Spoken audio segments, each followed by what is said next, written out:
Hey y'all, it's my review for the Real Housewives of Atlanta, episode 2. So I just got off of a red eye from California, so I'm kind of white knuckling it right now. So I'm gonna do my best to give y'all my best for this review. So let's get into it. So we left off on the cliffhanger from last week from Kandi saying, I'm gonna headbutt that bitch. And then, we had Sheree calling over Martell, because Kenya and Monyetta was confronting her with some information about him. So first we see Kenya telling Sheree that Martell hopped in her DMs. She wanted to say at least like 6 months ago. She just wanted to let her know. Now, Kenya, I will say it is messy on your part because you knew he messaged you before cameras started rolling. You wanted to do it in front of the camera. So that is kind of messy, y'all. We then go back to Kandi and Pigeonhead Courtney. Is Courtney her name? It doesn't matter for right now. Anywho, Kandi just walks away. We then come back to Sheree and she calls Martell over and tells them that the girls told her that he's seeing some other girl in Atlanta. Now, of course, Martell denies this, and I think he makes a joke out of it. Well, that girl got the short end of the stick because every time I come to Atlanta, I come to see you. We cut to Sheree's confession and she's saying one of Kandi's minions think they have some tea on Martell. Kandi's minions. I mean, hey, if the shoe fits, they are kind of her minions. And I will be honest, Monyetta is a minion until further notice. We then come back to Sonya checking in on Kandi, and Kandi's more so annoyed that Sonya didn't give her a heads up about this Courtney girl having a problem with her. So she was just blindsided by the confrontation. I think it was intentional on Sonya's part because she wanted that reaction out of Kandi. We hear Donna Juana in the background just going off on Courtney because she said, oh, well, it all makes sense. She's friends with Sheree. And then he starts going after Sheree. Donna Juana, you are not a real housewife. Like, keep the commentary on your YouTube channel. I just think Kandi can fight her own battle. She don't have to be diplomatic all the time. So then the other ladies go over to Sheree and interrupt what's going on with Martell and tells them that Kandi was activated just now on her friend Courtney. So now we have all the ladies coming outside to check on Kandi. Okay, Donna Juana, that was funny. Candiana came out. Or, as we all like to call her, redheaded Kandi came out. Gonna drag you in this bitch. We cut to Marlo and she's just being on her best behavior. This is 2 episodes in a row. Production must have sat her down and was like, look, you gotta chill out. We gave you that peach, but you went a little bit too far last season. So at least she's listening. So now we see most of the ladies outside. They're in a circle. Courtney's out there too. And Kenya's wondering, well, why is she in this situation? Kenya, she's a friend of to somebody. She's been added on the show. Also, the other friend of, who was like the official one, we see her in this scene, but we're not really introduced to her until later on in the episode. I'll let y'all know later on. Because I honestly forgot the girl's name. Interesting, so we're not going to talk about the situation that just happened with Kandi, with Courtney right there. Instead, Sheree is talking about the tea that the other ladies came to her with about her man Martell. It looks like Sheree is that type of homegirl that, you can't tell her that her man is cheating on her without, receipt A, B, and C. You can't just tell her, hey, I saw your man with somebody else in Atlanta. Women like that, they want to be in the dark, so let them be in the dark. We see Sonya leave the group. It's about my husband, and she backs away. Marlo leaves with her, so it's the other ladies talking about it. So they're talking about the alleged message that he DM'd Kenya, and she's showing Sheree. We see Martell come up, and he kind of throws shade Kenya's way by saying, well, she probably always accepts messages coming her way. And y'all know Kenya ain't gonna stand for nobody shading her. It's going a little bit left. They going back and forth. Martell said, where's the message? Where's the message? That's my Martell impression, I guess. Oh, Lord. So, of course, this N-word, he comes back, oh, I did message you. I did. It was 2 years ago. Okay. So it wasn't 6 months. It's basically his word against Kenya's because, like Kandi said, he could have deleted the message that he sent to Kenya and just left the older one. So yeah, it's whatever. In any case, I do think that the DM was a non-motherfucking factor and should have never been brought up. So then it really goes left when Martell tells Kenya, I don't care if I was trying to fuck you 2 years ago. Why are you talking about it? Ooh, and now Kenya is activated. They're going back and forth now. Kenya is checking him, yelling at him, "Excuse me, you talking to a queen?" She calls him a fucking asshole. Look, Kenya, it looks like you dodged a bullet because it looked like he was fishing his line to you to see if you take the bait. But, you know, Sheree, she's the one that took the bait instead. She then calls him a fucking piece of shit. They have to be separated. Kenya tells Sheree that that's the same type of man that you dealt with before. Again, y'all, I'm not familiar with Martell at all, but he does give me Ralph vibes. I would love to know whose side y'all on. Do you think Kenya should have brought it up in the first place? I personally think that they should have just stuck to seeing Martell with another woman in Atlanta and then producing those receipts. Because again, I don't think it matters that he sent Kenya a DM before he was even with Sheree. Hell, in gay world, it's way worse because it feels like everybody been with everybody. So it looks like everyone's leaving the party now. We're with Martell and Sheree in the car, and he's just defending himself to her, saying that if they want respect, they need to give respect to him. I don't know. It is kind of tricky because they came at him first with the mess, and they did try to embarrass Sheree at the party. They could have waited until like they had Sheree by herself or something. So I don't know. Y'all let me know in the comments. Alright, so next scene, we're with the sixth cast member on this show, Drew Sidora, finally making her first appearance. Again, I didn't notice at all that she was gone, and it could have stayed that way. It looks like she's coming back home from whatever family crisis she was dealing with without her husband by her side. He was at the party. Ugh, and every time I see Ralph, it just looks like he's acting for the cameras, which is ironic because his wife, the actress, is also acting. We cut to her confessional. She's talking about wanting to pursue music these days. I'm guessing acting isn't working out for her, so she wants to be mediocre at something else. So now Ralph is telling Drew about Ross's party he went to. He was saying he looked fresh to death. And the first thing she asked him is, "Anybody try to hit on you?" What? Did anybody else notice that? Like, why would you ask him that? Clearly they're still having marital issues if that's the first thing she asked him. Like, what about, did you have a good time, babe? He's then talking about how new girl Courtney, he found out that they're both cousins. I mean, hey, y'all both assholes, so that might make sense. And why are we seeing Ralph so much in the confessionals? He's actually been in the confessionals more than his wife. This scene is going on too long, y'all. Like, I want to fast forward. So next scene, we're with Sonya and Candy meeting up for lunch. So the topic of conversation is, of course, Candy's busy schedule. They also bring up going to BravoCon, which is kind of interesting because it's like breaking the fourth wall a bit. We then hear from Sonya that her husband Ross is ready for their home to be occupied by just them. I was like, somebody had to be tired of that situation with 9 people living in the house. And interestingly enough, Sonya is the one that wants her family all together. She's saying that her parents are ready to move, as well as her sister, who seems to be over her. You know, when you think about it, I can see why Sonya wants all the family to stay with her. I mean, she has her sister, who's her personal hairdresser, her sister's spouse, who's her assistant, and then she has her mom, who could be her personal chef and daycare.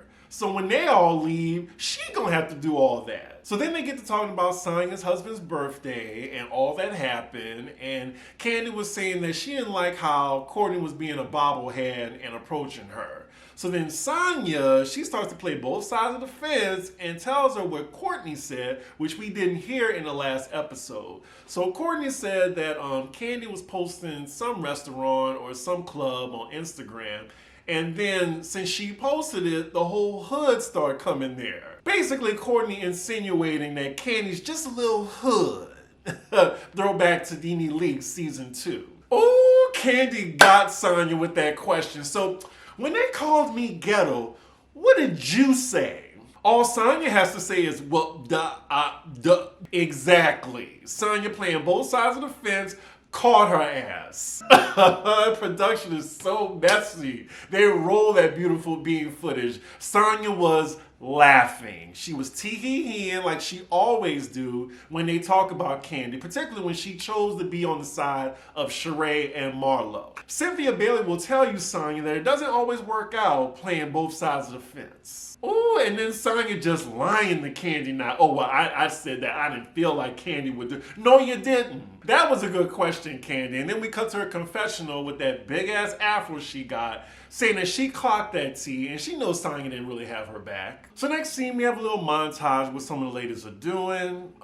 Drew's trying to pretend that her marriage is perfect. Marlo again with these plotline kids. So now we're with Sonya talking to her husband via FaceTime. It looks like he has a business in Texas, so he travels back and forth. She's then talking to her confessional about her having a kid is still on the table. She does mention to him in a joking way, like, how we gonna have this kid when you're not even here half the time? My sentiments are still the same from last season when it pertains to her having another kid, that she shouldn't feel pressure to have one. If she don't want one, don't have it. Kids are a lot, and I don't need to have one to know that. So next scene, we're with Candy and Todd at her restaurant Blaze. Look, I wanted to try the restaurant when I went to Atlanta the last time, but y'all kept warning me about the restaurant having a C, the food not being that great, and now I gotta worry about being shot. Lord, here we go with the infomercial. Like, they want to try some things on camera. We get it. Jesus. We cut to Candy's confessional, and she's saying that Blaze isn't really doing that well as the old lady gang. And I think it's because OLG is a more touristy vibe. It's more casual.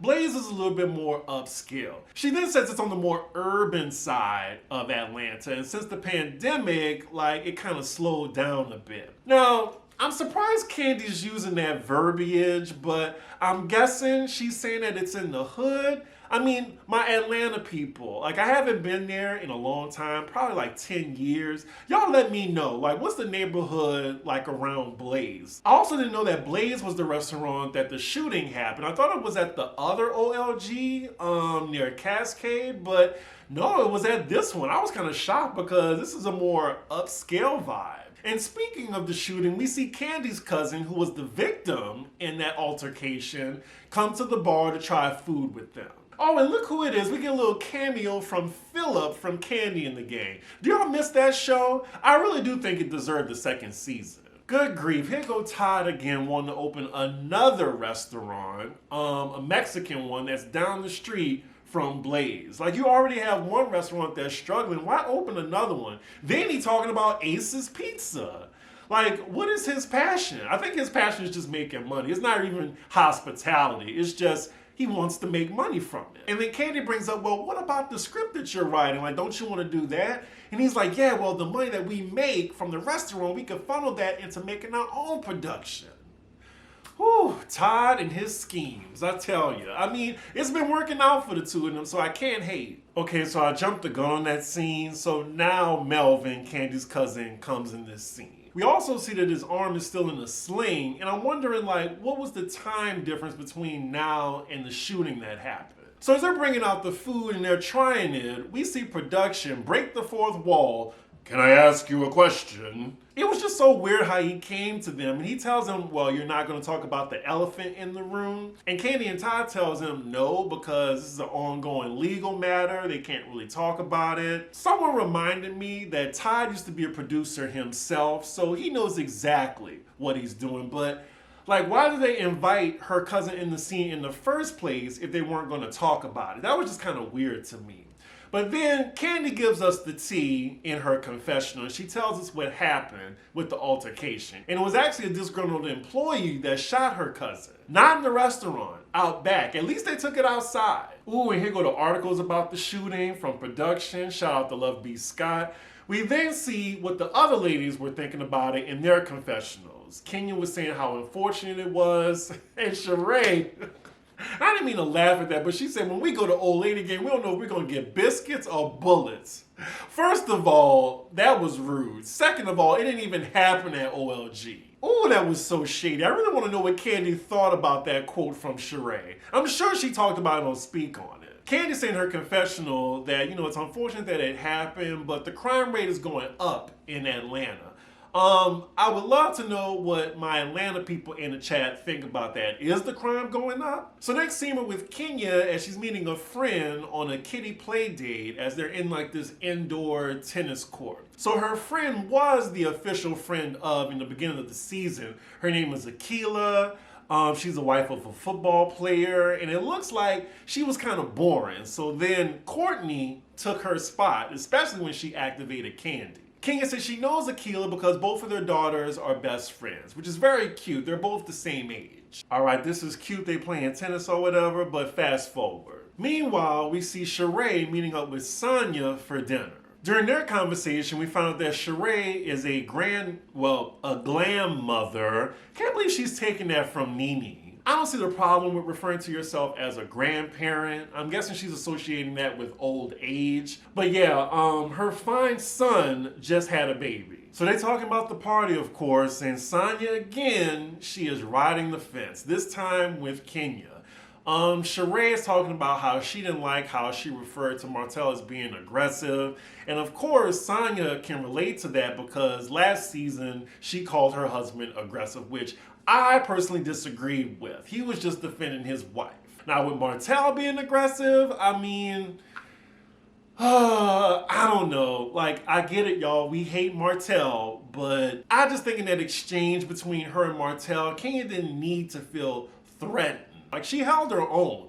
Like, I don't really like it when she tries to play this damsel in distress. Like, oh, well, I'm the only person without a man. Like, she stood up for herself. Like, she did. Like, she called him an asshole, a piece of shit. She stood her ground. Anywho, y'all let me know what y'all think on that. So we hear from both Kenya and Sheree in their confessionals, and it looks like they really need to talk out what happened. Kenya feels away because Sheree didn't check Martell about how he was addressing her, and Sheree feels away about Kenya for springing that information on her. I love them as frenemies because the shade is fun and light. Hopefully it stays that way and doesn't get into like the Marlo territory. We then cut to Kenya talking to her friend, and this is when she used the word abusive, referring to Martell and the way he was talking to her. And she compares it to her abusive relationship with her ex, Matt, and says Sheree should know better as a woman who also has been in an abusive relationship. Again, even though Martell is an asshole and a piece of shit, like, if he was a woman, it wouldn't have been abusive. It would have just been two people going at it. So why is it different when it's a man and a woman? Anywho, next scene we're with Drew and Ralph going into the studio. There go Candy's fine-ass producer and an engineer. I may want to just keep watching the scene so I can see him. Okay, on second thought, he ain't that cute for me to sit through Drew playing this mediocre-ass song of hers. Fast forward. Okay, cut to them saying that music is their happy place, and now Ralph is getting on the keyboard. Fast forward. So next scene we're with Sheree in her warehouse with all her She by Sheree clothing. None of this was on the runway last season. It's just a bunch of joggers with that She by Sheree logo on it, which I did not see walking down the runway. And then we see her employees shipping out wrinkled hoodies. She notices this and says, oh, well, we can't steam these. They tell her that, well, that's an extra fee. And then she's like, oh, okay, well, it's so expensive. Again, Sheree does not want to pay anybody. So then that's what the product is going to reflect. She really fixed her mouth to say she on a budget with the house that she has and the lifestyle that she wants to portray every episode. So then we see Kenya stop by and she throws the shade immediately, saying that her logo looks like the Dallas Cowboys logo.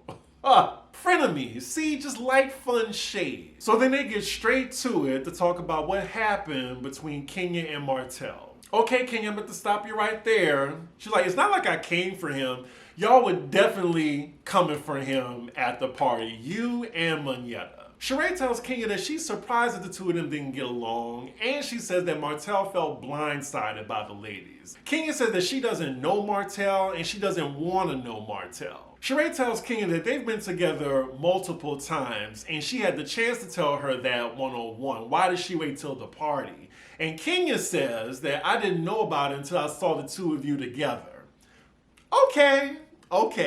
Right. I mean, they're on the messy-ass reality show. Of course, Kenya's going to keep that in her back pocket to get a scene out of it. And I'll allow it. Sheree then claimed that she saw the DM already and it wasn't 6 months, and she's trying to call out Kenya for lying about that. I don't know if I trust Sheree either, though. She probably just saying, oh yeah, I knew about it, and she probably didn't. So now the conversation is going left. They're going back and forth because Kenya's saying that she felt disrespected by Martell. And Sheree is saying that, well, y'all ambushed the man. What did y'all expect for him to say? So here in this exchange, I think two things can be true. Like one, Kenya didn't have to say that Martell jumped in her DMs. And two, Sheree could have checked Martell for cursing at Kenya, saying, hey, that's still my homegirl. You don't gotta talk to her like that. Like just keep it civil. Kenya saying now that what actually ticked her off is the shade that Martell threw at her. But at the same time, he didn't curse at you though. He just implied that you was a hoe. And you got offended by that, which you should have, and y'all went back and forth because of that. So he didn't curse you out initially.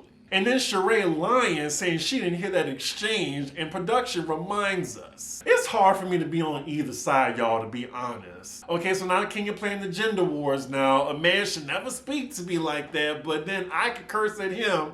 So, I hate that I have to be on this side because Martell is a real asshole. I don't want to be on his side, but it goes both ways, you know, and now she's trying to call him abusive. Y'all let me know, because I don't think I completely agree with Kenya on this. So now Sheree saying in her confessional, what is Kenya's deal with calling black men aggressive? Are they public enemy number one because you don't have one? Stop it, Sheree. The only thing I'm gonna say to this is having a man is not a prize, but apparently Sheree seems to think so. So they're going back and forth now on the term abuse, and Sheree's bringing up like Sheree's exes, and a man should never speak to a woman like that. We see the credits rolling. Kenya then brings up her shield of everybody got a man there except for me. I was defending myself. I was standing up for myself. And it looks like it's going to be a stalemate between the two, and that is where the episode ends, y'all. I didn't mind this episode, but I do think that Marlo needs to step it up, and I'm not really happy with Drew being on the show. Like, I'm thinking, thank God she got divorced, because that's the only interesting plot line that she has. Otherwise, everyone else is working for the check. Y'all let me know what y'all thought about this episode. I'm gonna hurry up and edit this because a ninja is tired. So make sure y'all like, comment, and subscribe, and I will see y'all for the next episode. Bye.